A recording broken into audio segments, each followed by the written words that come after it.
KG store سے 30 پراٹھے کا پیکٹ، وہ 2 پراٹھے کا پیکٹ پہ لیا.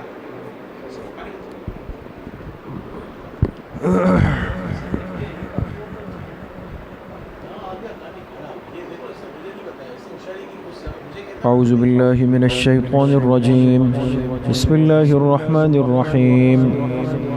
ثم انشأنا من بعدهم قرونا آخرین ما تسبق من أمة أجلها وما يستأخرون ثم أرسلنا رسلنا تترى كلما جاء أمة رسولها كذبوه فأتبعنا بعضهم بعضا وجعلناهم أحاديث فبعدا لقوم لا يؤمنون. صدق اللہ العظیم. یہ سورہ مؤمنون کی آیت نمبر 42، 43 اور 44 یہ 3 آیتیں تلاوت کی گئی ہے.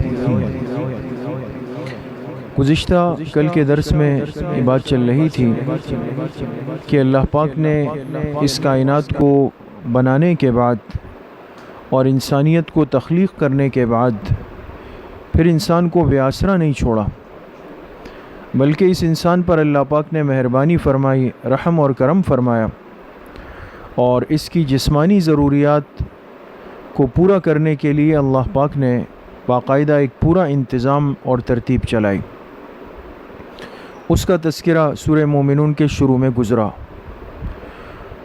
جسمانی ضرورت کے ساتھ ساتھ ہر سلیم الفطرت انسان وہ اپنی اخلاقی، اصلاحی اور روحانی اور علمی تربیت کا محتاج ہوتا ہے. اس اخلاقی اور علمی تربیت کے لیے اللہ پاک نے ایک پاکیزہ سلسلہ شروع فرمایا جو انبیاء علیہم الصلاۃ والسلام کا سلسلہ تھا، اور ان انبیاء پر اللہ پاک کی طرف سے باقاعدہ وحی کا سلسلہ تھا کہ فرشتہ اللہ پاک کی بارگاہ سے وحی لے کر ان پیغمبروں کی خدمت میں پہنچتا تھا، اور جو تعلیمات ان پیغمبروں کے پاس آتی تھی وہ اپنی امت تک پہنچاتے تھے.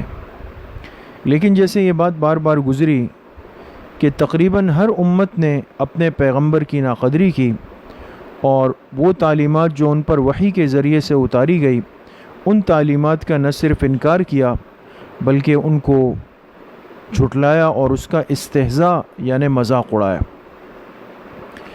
اس کا نتیجہ یہ نکلا کہ تمام امتوں پر اللہ پاک کی طرف سے پھر پکڑ آئی اور وہ اللہ کی رحمت سے محروم ہوئے، اللہ کی غضب کا شکار ہو گئے.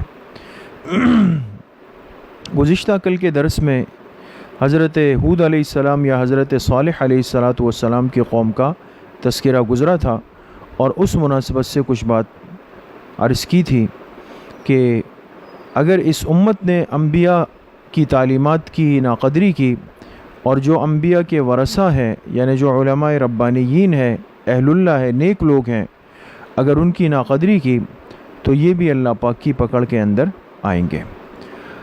اب جو آج کی آیات ہے اس میں اللہ پاک ارشاد فرماتے ہیں، ان آیات کا ترجمہ ہے ثم انشأنا من بعدهم قرونا آخرین، پھر ہم نے پیدا کیا ان کے بعد یعنی جو پیچھے ذکر ہوا پیغمبروں کا، ان کے بعد ہم نے پیدا کیا قرونا آخرین دوسری امتوں کو. ما تسبق من امت اجلها وما یستأخرون، کوئی بھی امت اپنے وقت مقرر سے نہ آگے بڑھ سکتی تھی نہ اس سے پیچھے ہٹ سکتی تھی. ثم ارسلنا رسولنا تترا، پھر ہم نے اپنے پیغمبروں کو لگاتار بھیجا، پے در پہ بھیجا. کلما جاء امۃ رسولها، جب بھی کسی امت کے پاس ان کے رسول پہنچے، کذبوہ، تو انہوں نے اپنے رسول کو جھٹلایا. یعنی بالعموم، چند ایک تو ضرور ماننے والے ہوتے تھے ہر زمانے میں، لیکن عمومی طبقہ تکذیب کرتا تھا. تو نتیجہ فأتبعنا بعضهم بعضا، تو ہم نے پیچھے لگا دیا، یعنی مسلسل ہم نے ایک کے بعد دوسرے کو پیچھے لگا دیا ہلاکت میں. بس جو قوم تکذیب کرتی ہم ان کو ہلاک کر دیتے. وجعلناہم احادیثا، اور ہم نے ان امتوں کو افسانے بنا دیا، ان کے قصے کہانیاں بن گئی. فبعدا لقوم لا یؤمنون، پس دوری ہے اس قوم کے لیے جو ایمان نہیں لاتی اللہ پاک کی رحمت سے. تو ان آیات کا تقریباً حاصل اور مضمون وہی ہے جو ہم گزشتہ دروس میں پڑھتے ہوئے آئے ہیں۔ یہاں آج کی آیات میں اللہ پاک نے یہ بات بھی ارشاد فرمائی کہ ما تسبق من امت اجلها وما یستأخرون، کوئی امت اپنے وقت مقرر سے نہ آگے بڑھی اور نہ اس سے پیچھے ہٹ سکی۔ یہ اللہ پاک کا ایک کلی ضابطہ ہے کہ ہر امت بلکہ ہر انسان کے لیے اللہ پاک نے ایک وقت مقرر کیا ہوا ہے جس کو وقت اجل کہتے ہیں۔ اجل کہتے ہیں موت کو، موت، اور ہر انسان کی موت اللہ پاک نے اس کی دنیا میں آنے سے پہلے ہی طے کر دی ہے، مقرر کر دی ہے۔ لوح محفوظ میں لکھا ہوا ہے ہر انسان کی موت کا وقت طے ہو چکا ہے۔ لہٰذا اس دنیا میں کوئی انسان اپنی موت کے وقت سے نہ ایک گھڑی آگے ہو سکتا ہے اور نہ ایک گھڑی پیچھے ہٹ سکتا ہے، بلکہ جو وقت اللہ پاک نے طے کر دیا اسی وقت پر انسان کی موت آنی ہے۔ اس لیے فرمائے کہ موت کا تعلق نہ تو عمر سے ہے، نہ بیماری سے ہے، نہ معذوری سے ہے، نہ حادثے سے ہے، بلکہ موت اللہ پاک کے ہاں وقت مقرر کے ساتھ ہے۔ اس لیے ہم اپنی کھلی آنکھوں سے روزانہ کی بنیاد پر یہ مشاہدہ کرتے ہیں کہ کتنے بیمار لوگ ہوتے ہیں اور انسان کو ایسا لگتا ہے کہ بس آج گئے کل گئے، لیکن وہ بستر پر ایک طویل عرصہ گزار لیتے ہیں، اور کتنے ہی صحت مند ٹھیک ٹھاک لوگ ہوتے ہیں اور انسان کو محسوس بھی نہیں ہوتا کہ اس کو کبھی کوئی بیماری سر درد بھی ہوا ہوگا، لیکن اچانک یہ انسان اطلاع آتی ہے کہ بھئی اس کو تکلیف ہو گئی سر میں، پیٹ میں، دل میں، اور وہ دنیا سے چلے گا۔ اور کتنا مشاہدہ ہے اس دنیا کا کہ انسان اپنے بڑوں سے پہلے چلا جاتا ہے۔ اس لیے فرمایا کہ دنیا میں آنے کی تو ترتیب ہے کہ پہلے بڑا بھائی آتا ہے، پھر درمیانہ، پھر چھوٹا، یہ ایک ترتیب ہوتی ہے۔ آنے کی ترتیب طے ہے لیکن جانے کی ترتیب نہیں، اس لیے کہ اللہ کا حکم آ جائے چھوٹا پہلے چلا جاتا ہے، بڑا موجود ہوتا ہے۔ اس ساری بات کا مقصد اور خلاصہ اللہ پاک نے یہ آیت یہاں کیوں ذکر فرمائی، یعنی یہ اشارت ہے اس انسانیت کو کہ دیکھو اس دھوکے میں اپنے آپ کو مت رکھو کہ ابھی تو میری زندگی بہت باقی ہے، اس دھوکے میں اپنے آپ کو مت رکھو کہ ابھی تو میں جوان تندرست ہوں، اور اس دھوکے میں اپنے آپ کو مت رکھو کہ میرے جسم کی طاقت تو ابھی برقرار ہے، اور اس دھوکے میں اپنے آپ کو مت رکھو کہ ابھی بڑھاپا آئے گا اور پھر جا کر میں اللہ پاک سے توبہ کروں گا اور اعمال کی طرف جاؤں گا۔ اللہ نے فرمایا ایسا نہیں ہے، ما تسبق من امت اجلها وما یستأخرون، کوئی بھی امت اپنے وقت مقرر سے نہ ایک گھڑی پہلے ہوئی نہ ایک گھڑی بعد میں ہوئی۔ تو اب اس دنیا میں کسی انسان کو اپنی موت کا یقینی اور حتمی علم نہیں ہے کہ بھئی کب وہ موت آئے گی۔ اس لیے حدیث پاک میں فرمایا کہ جب انسان رات کو سوئے تو نیند سے پہلے، سونے سے پہلے دعا پڑھ لے، اللہم باسمک اموت و احیا۔ اب دیکھیں روزانہ سوتے ہوئے جو دعا سکھائی گئی، اگر ہم تھوڑا سا اس میں غور کر لیں، فکر کر لیں، ہم چونکہ آج ان باتوں سے غافل پڑے ہوئے ہیں، غور نہیں کرتے، تو اب دیکھیں اس نیند کی دعا میں تھوڑا سا انسان غور کر لے، انسان روز کیا کہتے ہوئے سوتا ہے، اللہم باسمک، اے اللہ تیرے ہی پاک نام کے ساتھ، اموت، میں موت کی طرف جا رہا ہوں، حالانکہ سونے جا رہا ہے، یہ نیند کی طرف جا رہا ہے، لیکن الفاظ اس کو کیا بتائے، اموت، کہ میں موت کی طرف جا رہا ہوں، واحیا، اور اللہ تیرے ہی نام سے میں صبح اٹھ جاؤں گا اگر آپ نے لکھا۔ تو اب دیکھیں نیند کے لیے جانے والے نے کہا کہ اموت، میں موت کی طرف جا رہا ہوں، کیوں؟ اس لیے کہ قرآن کریم سے یہ بات ثابت ہے کہ جب انسان سوتا ہے تو اس کے جسم سے اس کی روح حیوانی کو وہ اللہ پاک کی طرف سے ایک فرشتہ آ کے لے جاتا ہے، وہ چلی جاتی ہے۔ اب جس کی زندگی اللہ پاک نے رکھنی ہے تو سونے سے پہلے یہ فرشتہ اس روح کو واپس لوٹا دیتا ہے، اور جس کی روح واپس نہیں آنی ہے تو وہ فرشتہ اس کو اپنے پاس روک لیتا ہے، اور صبح یہ انسان اپنے بستر سے نہیں اٹھتا۔ تو یہ روزانہ کی نیند یہ ہمیں اب ہماری موت کی طرف ایک واضح طور پہ اشارہ کرتی ہے کہ انسان زیادہ وقت نہیں ہے۔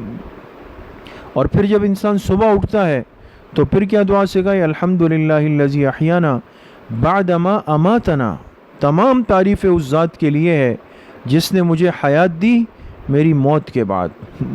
وَإِلَيْهِ النُّشُورُ، اور ایک دن ایسا آئے گا کہ پھر سب کے سب کو اللہ پاک کے سامنے جمع کر دیا جائے گا۔ تو سونے سے پہلے کی دعا میں بھی موت کا اشارہ، سونے کے بعد جب انسان جاگ جائے اس میں بھی موت کا اشارہ ہے۔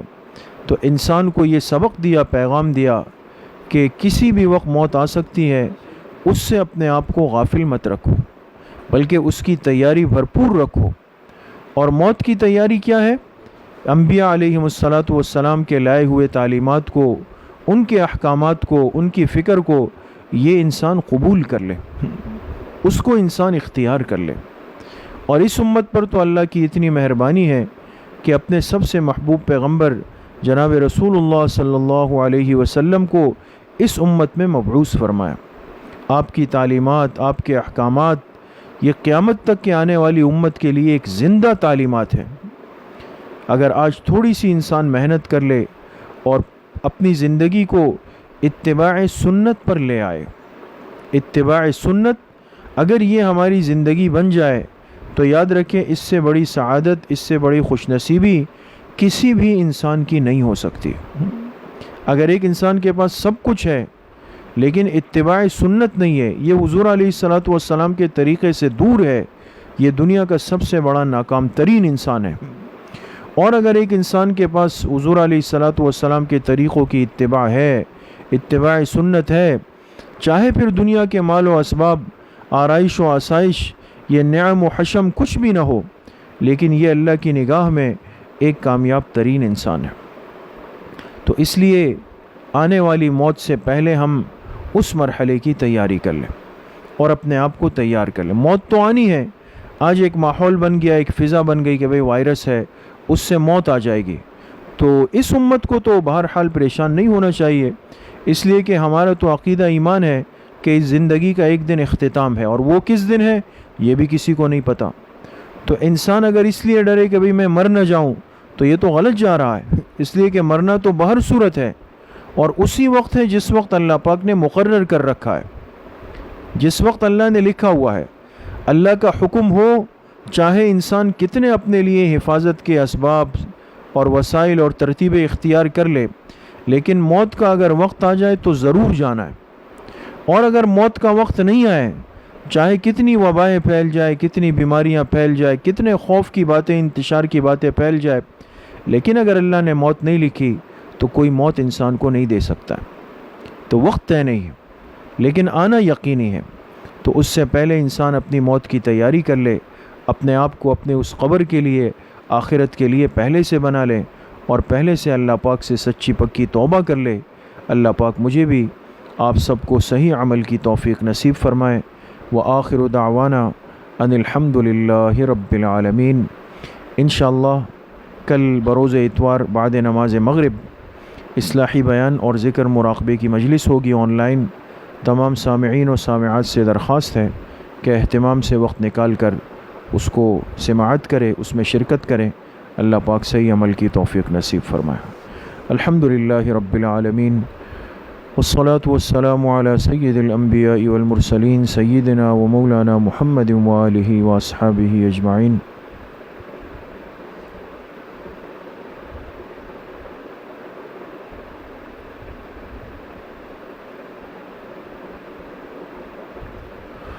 وصلی اللہ وسلم علی نبینا محمد وآلہ واصحابہ اجمعین برحمتک۔